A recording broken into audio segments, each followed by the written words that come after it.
ആൾക്കാരും ഒരു ആഗ്രഹത്തിന്റെ പുറത്തായിരിക്കും സ്റ്റിച്ചിങ് പഠിക്കുന്നുണ്ടാവുക അല്ലേ. ഒന്നുമില്ലെങ്കിൽ നമ്മൾ ചിന്തിക്കും നമുക്ക് നമ്മളെ ഡ്രസ്സ് തന്നെ സ്വന്തമായിട്ട് തയ്ച്ചിടാനുള്ളൊരു അത്രക്കായല്ലോ. കാരണം പുറത്തെ തയ്യൽക്കൊലയൊക്കെ കേട്ടാൽ ഓട്ടോമാറ്റിക്കായിട്ട് ആരായാലും ചിന്തിച്ചു പോകും അറ്റ്ലീസ്റ്റ് ഒരു ബ്ലൗസ് എങ്കിലും ഒരു ടോപ്പെങ്കിലും ഒന്ന് സ്റ്റിച്ച് ചെയ്യാൻ പഠിച്ചിരുന്നുണ്ടെങ്കിൽ നല്ലതായിരുന്നു. ഒരു നൈറ്റി എങ്കിലും ഒന്ന് അടിച്ചിടായിരുന്നല്ലോ.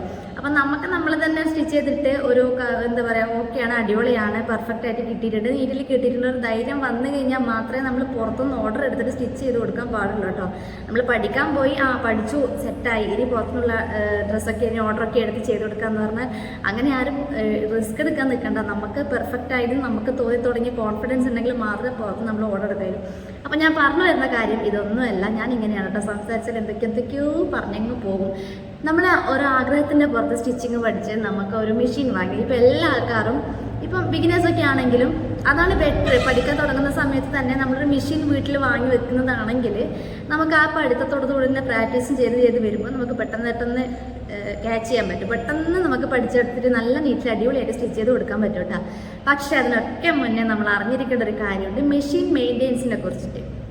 എൻ്റെ സൗണ്ട് ഭയങ്കരമായിട്ട് എക്കോ അടിക്കുന്ന പോലെ ഉണ്ടല്ലേ. ഞാൻ മൈക്കൊന്നും വെച്ചിട്ടൊന്നുമല്ല, നോർമലായി സംസാരിക്കുന്നുണ്ട്. പക്ഷേ എങ്കിൽ വലിയൊരു ഹാളാണ്, അപ്പോൾ വലിയ ഒച്ചപ്പ ഭയങ്കര സൗണ്ട് എനിക്ക് തന്നെ അത് ഫീൽ ചെയ്യുന്നുണ്ട്. ഓക്കെ, അത് വിട്, നമുക്ക് നമ്മളെ കാര്യത്തിലോട്ട് വരാം.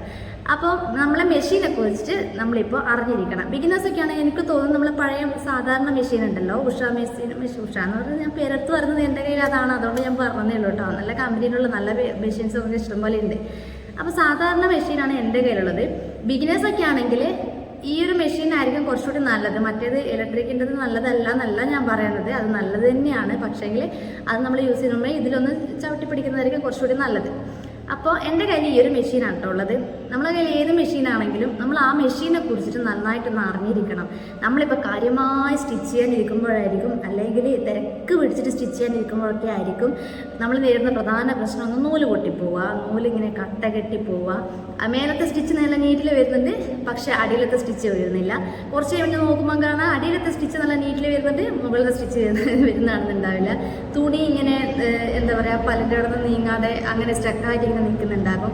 ഒന്നാമത്തെ പ്രശ്നം, ഏറ്റവും മടുപ്പ് തോന്നിക്കുന്നൊരു പ്രശ്നമാണ് ഈ നൂല് പൊട്ടിപ്പോയിക്കൊണ്ടേ നിൽക്കുക. ഈ നൂല് പൊട്ടിപ്പോകുന്നത് പല കാരണങ്ങളുണ്ടാവും. ഒന്ന്, നമ്മൾ സൂചി ചിലപ്പോൾ കറക്റ്റായിട്ട് ഫിറ്റായിട്ടുണ്ടാവില്ല. രണ്ടാമത്തെ കാര്യം, മെഷീൻ്റെതല്ലാതെ നൂലിൻ്റെ പ്രശ്നം കൊണ്ടും നൂല് പൊട്ടിപ്പോകാട്ടോ. അതായത് നമ്മൾ വാങ്ങിക്കുന്ന നൂലുണ്ടല്ലോ, നമ്മളിപ്പോൾ വാങ്ങാൻ പോകുന്ന സ്ഥലത്ത് നിന്ന് ഒരു ഓൾഡ് സ്റ്റോക്കാണ് അവരെടുത്ത് തരുന്നത്. അതായത് കുറേ കൊല്ലം മുന്നേ അവർ വാങ്ങി വെച്ച സാധനത്തിനകത്ത് ഒരു ഓൾഡ് സ്റ്റോക്കാണ് നമ്മളെ കയ്യിൽ കിട്ടുന്നതെങ്കിലുണ്ടല്ലോ, അതിന് ബലം കുറവായിരിക്കും, നൂലിന് ബലം കുറവായിരിക്കും. അപ്പോൾ അത് പെട്ടെന്ന് പൊട്ടിപ്പോകും കേട്ടോ. അപ്പോൾ നൂല് വാങ്ങിക്കുമ്പോൾ പുതിയ നൂല് തന്നെ, നല്ല സ്ഥലത്ത് നിന്ന് പുതിയ നൂല്, നല്ല നൂല് തന്നെ നോക്കിയിട്ട് എടുക്കാം. അപ്പോൾ നൂല് പൊട്ടിപ്പോകുന്നതിൻ്റെ ഒരു കാരണം ഇതും കൂടിയാണ് കേട്ടോ. ഞാൻ വിചാരിച്ചത് മെഷീൻ്റെ പ്രശ്നം കൊണ്ട് മാത്രമാണ് നൂല് പൊട്ടിപ്പോകുന്നത്. അങ്ങനെയല്ല, നൂലിൻ്റെ പ്രശ്നം കൊണ്ടും നൂല് പൊട്ടിപ്പോയിക്കൊണ്ടേ നിൽക്കും. അപ്പോൾ ഇതിനൊക്കെ നമ്മൾ ഈ പ്രശ്നങ്ങളൊക്കെ ഒന്ന് പരിഹരിക്കണം എന്നുണ്ടെങ്കിൽ എന്ത് ചെയ്യണം എന്ന് വെച്ചാൽ, ഒരാഴ്ചയിലോ 2 ആഴ്ച കൂടുമ്പോഴോ നമ്മൾ മെഷീൻ നമ്മൾ വൃത്തിയാക്കി വെക്കണം, നീറ്റാക്കിയിട്ട് വെക്കണം.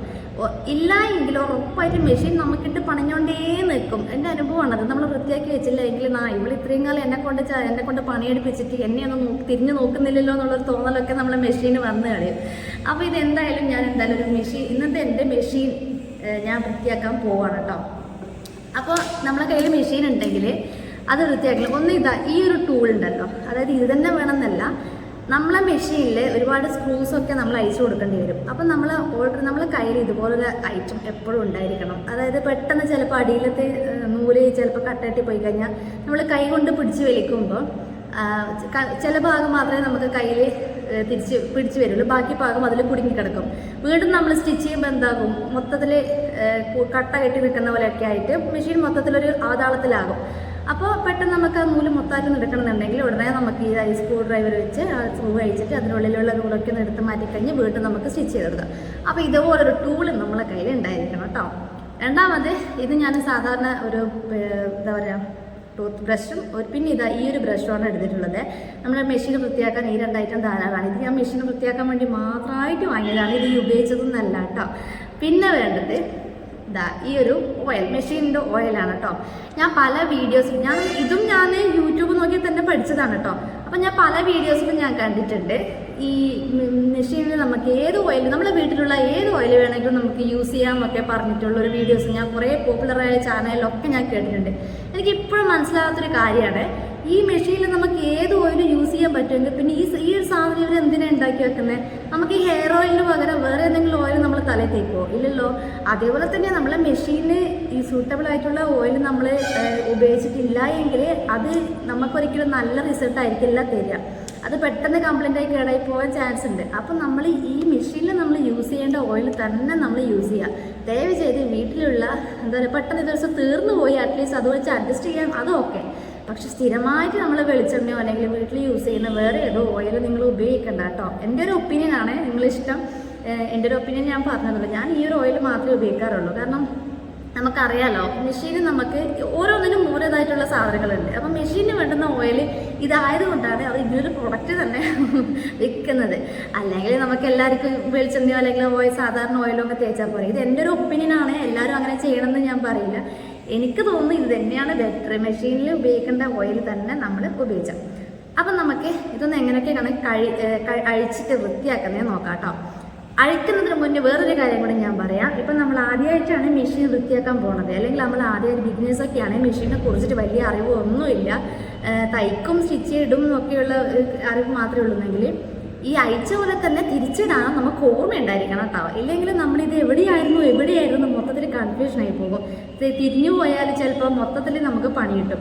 അപ്പം നമ്മൾ എന്ത് അഴിച്ചു വെക്കുന്നതാണെങ്കിലും സ്ക്രൂ താഴേക്കൊന്നും വീണുപോലെ കാണാതായി പോകരുത് എന്നൊക്കെ ഒന്ന് ശ്രദ്ധിക്കുക. അതേപോലെ അഴിച്ച പോലെ തന്നെ അതേ പൊസിഷനിൽ തിരിച്ചിടാനും നമ്മൾ ഓർമ്മിച്ച് വെക്കണം. ഫസ്റ്റ് ഞാൻ എന്താ ചെയ്തതെന്ന് അറിയാവോ, അഴിക്കുന്നതിന് മുന്നേ ഫോട്ടോ എടുത്ത് വെക്കും. സത്യമായിട്ട് എനിക്ക് അറിയില്ലായിരുന്നു കേട്ടോ, ഒന്നും അറിയില്ലായിരുന്നു മെഷീനെ കുറിച്ചിട്ട്. ഞാൻ അഴിക്കുന്നതിന് മുന്നേ ഫോട്ടോ എടുത്ത് വെച്ചിട്ട് പിന്നെ ഞാനത് തിരിച്ചിടുമ്പോൾ ആ ഫോട്ടോയിലുള്ള പോലത്തെ കറക്റ്റ് തന്നെയല്ലേ ഇത് നോക്കിയിട്ടൊക്കെയാണ് ഞാൻ സ്റ്റിച്ച് ചെയ്തത് കേട്ടോ. അപ്പം ഞാൻ ഇതൊന്ന് വൃത്തിയാക്കലാണ്. ഞാനിതെങ്ങനെയാണ് വൃത്തിയാക്കുന്നതെന്ന് കാണിച്ചു കേട്ടോ.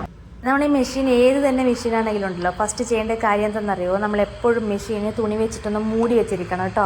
ഓപ്പൺ എയർ ഇങ്ങനെ വെച്ച് കഴിഞ്ഞാൽ വല്ലാണ്ട് പൊടിയടിച്ച് കയറും, പെട്ടെന്ന് കേടായി പോകാനുള്ള ചാൻസ് കൂടുതലാണ് ഈ പൊടി കയറി കഴിഞ്ഞാൽ. അപ്പോൾ ഇടയ്ക്കിടയ്ക്ക് ഇങ്ങനെ തുടച്ച് കൊടുക്കുക. അതിനുശേഷം ഞാൻ നമ്മുടെ ബോബിന് കേസൊക്കെ ഇട്ട് കൊടുക്കുന്ന ആ ഒരു ഭാഗം ഉണ്ടല്ലോ, അതൊന്ന് അഴിച്ചെടുക്കുന്നുണ്ട് കേട്ടോ. അപ്പോൾ ഇതൊക്കെ അഴിച്ചെടുക്കാൻ ഭയങ്കര എളുപ്പമാണ്, അഴിച്ചെടുക്കാൻ ഒരു പ്രശ്നം ഉണ്ടാവില്ല. പക്ഷേ ഇത് അതേ രീതിയിലൊന്ന് തിരിച്ച് ഫിറ്റ് ചെയ്യാനാണ് കുറച്ച് നമ്മളൊന്ന് ബുദ്ധിമുട്ട്. സത്യമായിട്ട് എല്ലാവർക്കും നല്ലൊരു ആദ്യമായിട്ടൊക്കെ മെഷീൻ മെയിൻറ്റെയിൻ ചെയ്യുന്നവരൊക്കെ ആണെങ്കിൽ, വൃത്തിയാക്കുന്നവരൊക്കെ ആണെങ്കിൽ അത് തിരിച്ച് ഫിറ്റ് ചെയ്യാൻ വേണ്ടിയിട്ടുണ്ടല്ലോ കുറച്ചൊന്ന് ബുദ്ധിമുട്ടും. അത് എല്ലാവർക്കും ഉള്ള കാര്യം തന്നെയാണ് കേട്ടോ, നമുക്ക് അറിയാഞ്ഞിട്ട് തന്നെയാണത്. അത് കുറച്ചൊന്ന് രണ്ട് പ്രാവശ്യം തിരിച്ച് ഇതാക്കുമ്പോൾ നമുക്കതിൻ്റെ ആ ഒരു ഐഡിയ കിട്ടും. ഇത് ഇങ്ങനെ ഇട്ടാലാണ് ആ കറക്റ്റ് ഫിറ്റിങ്ങിലോട്ട് വരിക എന്നുള്ളത് കേട്ടോ. അപ്പോൾ ഞാൻ ഇത് പറഞ്ഞ പോലെ ഊരിയെടുക്കുമ്പോൾ ഞാൻ സത്യം പറഞ്ഞാൽ ഞാൻ ചെയ്തുകൊണ്ടിരുന്ന ഒരു കാര്യം തന്നെയാണ്, ഫോട്ടോ എടുത്ത് നോക്കും അല്ലെങ്കിൽ വീഡിയോ എടുത്ത് നോക്കും, ഇതിൻ്റെ രൂപം എങ്ങനെയായിരുന്നു ഉണ്ടായിരുന്നത്, മുന്നേ എങ്ങനെയാണ് ഉണ്ടായത് എന്നൊക്കെ. അതിന് ശേഷം തിരിച്ച് ഫിറ്റ് ചെയ്യുമ്പോൾ അതേ ഫോട്ടോ നോക്കിയിട്ടൊക്കെയാണ് ഞാൻ ആ ഒരു ഭാഗം ഫിറ്റ് ചെയ്ത് കൊടുക്കാറ് കേട്ടോ. അപ്പം പിന്നെ ആ ഭാഗം മൊത്തമായിട്ട് ഞാൻ ബ്രഷ് വെച്ചിട്ട് ഇതുപോലെ പൊടി നമ്മൾ കാണുമ്പോൾ നമ്മളെ കണ്ണിൽ ചിലപ്പോൾ കാണില്ല അതിൻ്റെ ഉള്ളിലുള്ള പൊടികൾ, പക്ഷേങ്കിൽ ഫുള്ള് പൊടിയായിരിക്കും. നൂലിൻ്റെ കുഞ്ഞു പീസൊക്കെ അങ്ങനെ നല്ല രീതിയിലുള്ള പൊടി അതിനുള്ളിൽ കയറിയിട്ടുണ്ടാകും. ആ ഒരു ഇത്ര പൊടി കരട് മാത്രം, ഒരു കരട് മാത്രം മതിയാകും നമ്മൾ സ്റ്റിച്ചിങ് മൊത്തത്തിൽ അവർ കുഴക്കിക്കളയും. ഈ ഒരു എന്താ പറയുക, മെഷീനുള്ളിൽ തരുന്നൊരു പണി അങ്ങനെയാണ്.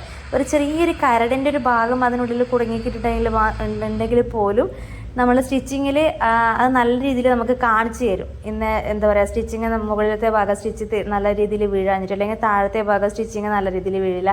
ഇങ്ങനെയൊക്കെ ഉണ്ടാകുന്ന പ്രശ്നങ്ങൾ കൂടുതലുണ്ടാകുന്നത് ഈ പൊടിയും നൂലിൻ്റെ കഷ്ണങ്ങളൊക്കെ ഇങ്ങനെ കിടക്കുന്നുണ്ടാണ് കേട്ടോ. പിന്നെ എല്ലാ ഭാഗവും ക്ലീൻ ചെയ്യുമ്പോൾ എല്ലാ ഭാഗവും ഇതുപോലെ ബ്രഷ് ഇട്ടിട്ട് അതിനുള്ളിൽ എല്ലാം നീറ്റായിട്ട് വെക്കുക. ഞാൻ ആ ബ്രഷ് ഈ സ്ക്രൂ അഴിച്ചിട്ട് നമുക്ക് എന്തൊക്കെ കാര്യങ്ങൾ അഴിച്ച് മാറ്റി ക്ലീൻ ചെയ്യാൻ പറ്റുമോ അതൊക്കെ ഞാൻ ചെയ്യാറുണ്ട് കേട്ടോ. കുറച്ചൊന്ന് ബുദ്ധിമുട്ടായിരിക്കും ആദ്യമായിട്ട് ചെയ്യുന്നവരൊക്കെ ആണെങ്കിൽ. അപ്പോൾ അതാണ് ഞാൻ പറഞ്ഞത്, ശ്രദ്ധിച്ച് ചെയ്യുക. സ്ക്രൂസൊന്നും എവിടെയും മിസ്സായി പോകാണ്ടിരിക്കുക. ഒന്നാമത്തെ കാര്യം നമ്മളതാണ് ശ്രദ്ധിക്കുന്നത്.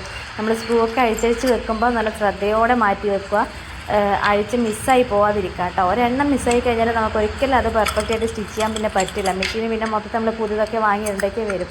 അപ്പം അഴിച്ചു കൊടുക്കുന്നതൊക്കെ അഴിച്ചു കൊടുത്താൽ അതിൻ്റെ സാധനങ്ങളൊക്കെ അതിൻ്റെ ആക്സറിയൊക്കെ നമ്മൾ മര്യാദയ്ക്ക് വെക്കുക. തിരിച്ച് ഫിറ്റ് ചെയ്യുമ്പോൾ എങ്ങനെയാണോ നമ്മൾ അഴിച്ചെടുത്തത് അതേപോലെ തന്നെ ഫിറ്റ് ചെയ്യാൻ ശ്രമിക്കുക കേട്ടോ. പിന്നെ ഞാൻ ഓയിലിട്ട് കൊടുക്കുന്നതും നമ്മുടെ ഓയിലിട്ടില്ല, അത് ഏറ്റവും അവസാനമാണ്. എല്ലാം തുടച്ച് കഴിഞ്ഞതിന് ശേഷമാണ് ഞാൻ ഓയിലിട്ട് കൊടുക്കാറ് കേട്ടോ. ഓയിലിട്ട് കൊടുക്കുന്നതും എന്താ പറയുക, എല്ലാ ഭാഗത്തും ഞാൻ ഓയിൽ അപ്ലൈ ചെയ്ത് കൊടുക്കും. ഓയിലിട്ട് കൊടുത്ത് ഞാൻ അപ്പോൾ ഉടനെ തന്നെ ഞാൻ പോയിട്ട് സ്റ്റിച്ച് ചെയ്യാൻ നിൽക്കാറില്ല കേട്ടോ. ഓയിലിട്ട് കൊടുത്ത് കുറച്ച് സമയം, കുറച്ച് മണിക്കൂറുകൾ അങ്ങനെ വെക്കും. പിന്നെ നമ്മൾ ഫസ്റ്റ് തന്നെ സ്റ്റിച്ച് ചെയ്യുന്നതാണെങ്കിൽ നല്ല തുണിയിൽ പോയിട്ട് ആരും സ്റ്റിച്ച് ചെയ്യാൻ നിന്നേക്കണ്ട. നമ്മൾ ഒരു വേസ്റ്റ് തുണി എടുക്കുക, ആ വേസ്റ്റ് തുണിയിൽ കുറച്ച് നേരം ഒന്ന് സ്റ്റിച്ച് ചെയ്ത് കൊടുക്കുക. കാരണം ഓയിലിൻ്റെ പശ ഉണ്ടാകും, ആ തുണിയിൽ പറ്റിപ്പിടിക്കും, കറുപ്പ് കളറിൽ പശ ഇങ്ങനെ പറ്റിപ്പിടിക്കും. അതുകൊണ്ട് തന്നെ നമ്മൾ വേസ്റ്റ് തുണിയിൽ കുറച്ച് നേരം ഒന്ന് സ്റ്റിച്ച് ചെയ്ത് കഴിഞ്ഞതിന് ശേഷം മാത്രം നല്ല തുണിയിൽ നമുക്ക് സ്റ്റിച്ച് ചെയ്യാം. അപ്പോൾ ഈ കാര്യങ്ങളൊക്കെ ശ്രദ്ധിച്ചാൽ